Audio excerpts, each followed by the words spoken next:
You think of, now I think it's not necessarily the race divide. I think the divide today is more economics, poor and rich. And, some stories have come out this week where people have said there are 400 billionaires in the United States. You join all of those 400 billionaires and they have more money than every Black and Latino person in this entire country. So 400 white men have more money than 105 million people that are Black and Latino. Now, some would say, well, they worked hard.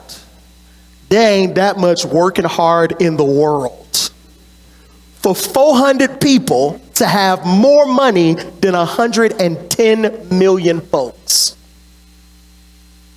And when you hear folks say, well, Pastor, we're a capitalist society. What do you want? Do you want socialism? You don't want to damage the free market, do you?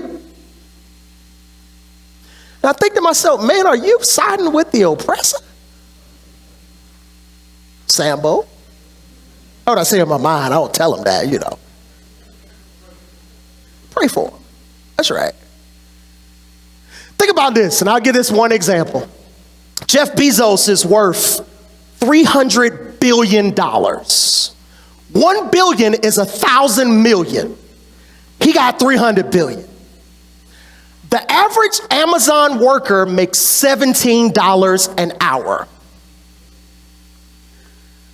Can you live in Atlanta for $17 an hour? Impossible. If Jeff Bezos decided to pay every one of his drivers $100,000 a year, he would still be one of the wealthiest men in the world. Y'all, that's a moral problem. That's not the free market. That's a moral problem. And for people to tap dance and say that's okay, in the back of my mind, I'm just like, have you stood with the oppressor? Now, we're a Bible church, so don't think this is a political message. Oh, this is a biblical message.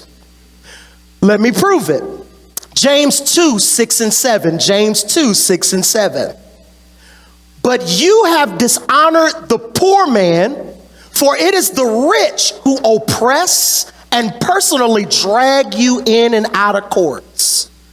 Do they not blaspheme the fair name by which they've been called? He said the rich that don't look out for the poor, he puts it on the same level as blasphemy. Wealthy have a responsibility to lift up others around them.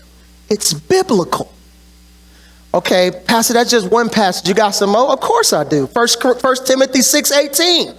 Instruct them to do good, to be rich in good works, be generous, and be ready to share with the poor. 1 Timothy 6:18. Proverbs 31:9. Defend the rights of the afflicted and the needy. Proverbs 31:9. Leviticus 19:9 and 10. This is a good one. When you reap your harvest for your land, you shall not reap the corners of the field, nor shall you gather and glean all of the harvest, nor shall you glean your vineyard, nor shall you gather all of the fallen fruit from the vineyard, but leave it to the needy and the stranger. In other words, if God is giving you a field, leave the corners to make sure that others are taken care of. We're in the society of you gobble up as much as you can, use what you have, and build bigger barns and grow, get billions upon billions, and don't care who you're stepping on to get it. That's not a political problem, that's a moral problem. And for somebody to tap dance and say, well, it's the free market. Sambo.